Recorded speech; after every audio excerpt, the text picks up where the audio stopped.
Oke, baik. Untuk komposisi minyak atsiri, ya, oke.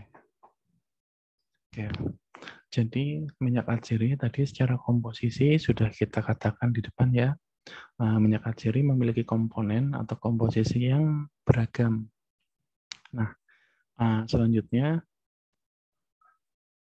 komponen minyak atsiri ini ya secara umum itu terbagi menjadi dua macam.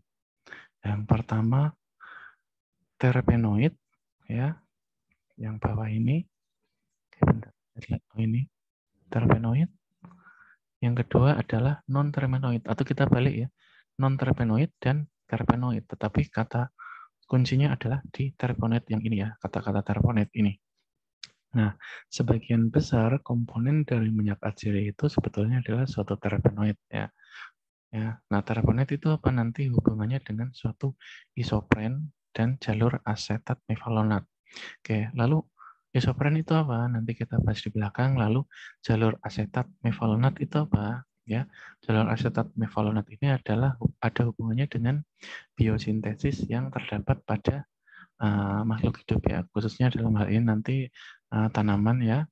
Nah, biosintesis itu apa? Biosintesis itu adalah suatu jalur ya dalam metabolisme suatu tanaman untuk menghasilkan suatu metabolitnya gitu ya, jalur metabolit, jalur biosintesis gitu ya, kita katakan jalur biosintesis. Lalu jalur biosintesis itu ada apa aja ya? Ada yang namanya sikimat, ada asetat, ada mevalonat. Nah, ini akan banyak sekali dibahas di mata kuliah mengenai bahan alam ya. Nah, kita hanya kenalan sedikit aja ya. Saya hanya membahas perkenalannya aja bahwa jalur biosintesis itu secara umum itu yang paling harus teman-teman ketahui adalah sikimat, asetat, dan mevalonat. Yang kanan itu contohnya ya. Sikimat, asetat, dan mevalonat. Ya. Oke, lalu sikimat itu merupakan apa namanya? Ketika suatu suatu jalur biosintesis tersebut menggunakan prekursor berupa sikimat, maka kita bisa katakan bahwa dia melalui sikimat pathway atau sikimat pathway gitu ya, jalur sikimat. Lalu selanjutnya sama ya dengan sikimat, kalau lewat asetat maka asetik atau asetat pathway. Kalau mevalonat pathway atau jalur mevalonat. Ada yang lain juga, tapi yang paling penting yang ketiga ini. Nah, dari ketiga ini nantinya yang akan asal muasal dari berbagai macam metabolit sekunder yang ada di tubuh kita dan di tanaman gitu ya.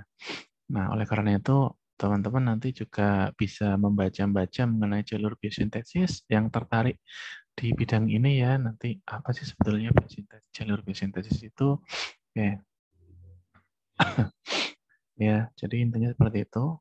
Nah, lalu untuk terpenoid ini kaitannya dengan jalur biosintesis yang mana gitu ya. Maka terpenoid itu ya, itu ada hubungannya dengan kembali ya. Ada hubungannya dengan jalur yang asetat mevalonat ini ya, yang kanan itu. Dan asetat mevalonat ini nantinya yang akan jadi cikal bakal dari isopren itu. Nah, isopren inilah yang mendasari suatu terpenoid. Lalu isopren itu apa sebetulnya? Ya, kita masuk ke pembahasan mengenai terpenoid. Ya.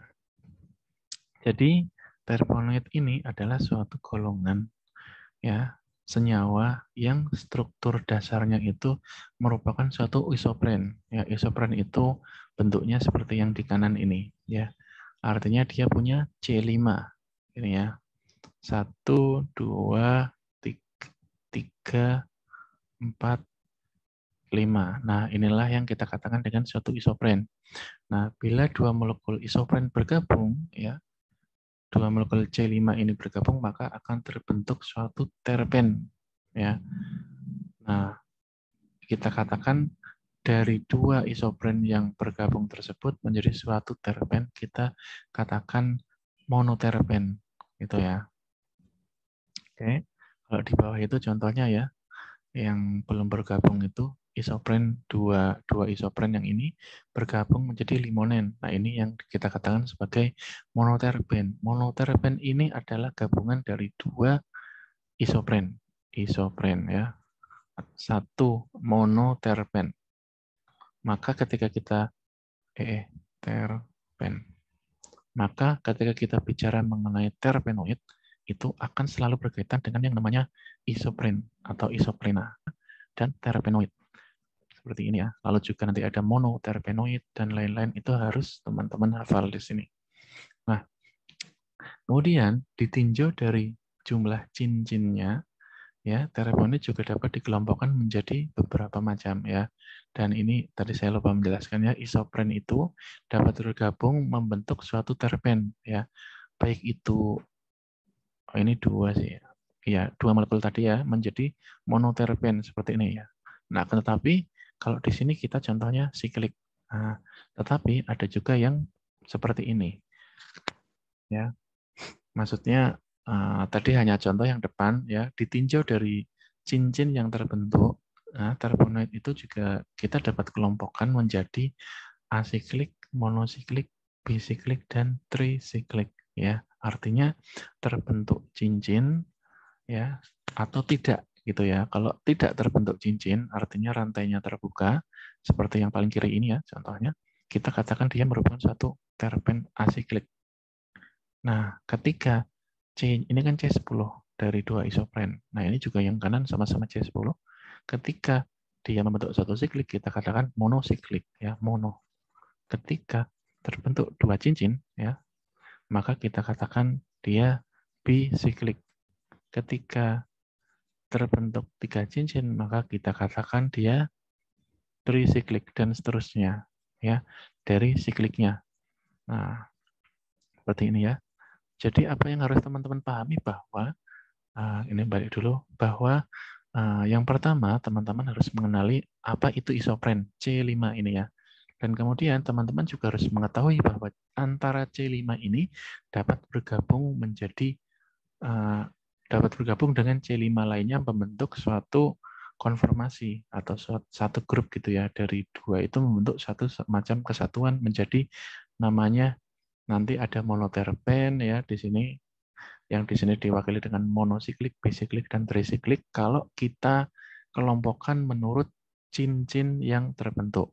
Nah, tetapi ada juga yang kita kelompokkan, dan ini yang paling sering, yaitu menurut berapa jumlah unit isopren yang membentuk senyawa tersebut ya. Nah, ini yang akan kita bahas di video yang ketiga nanti.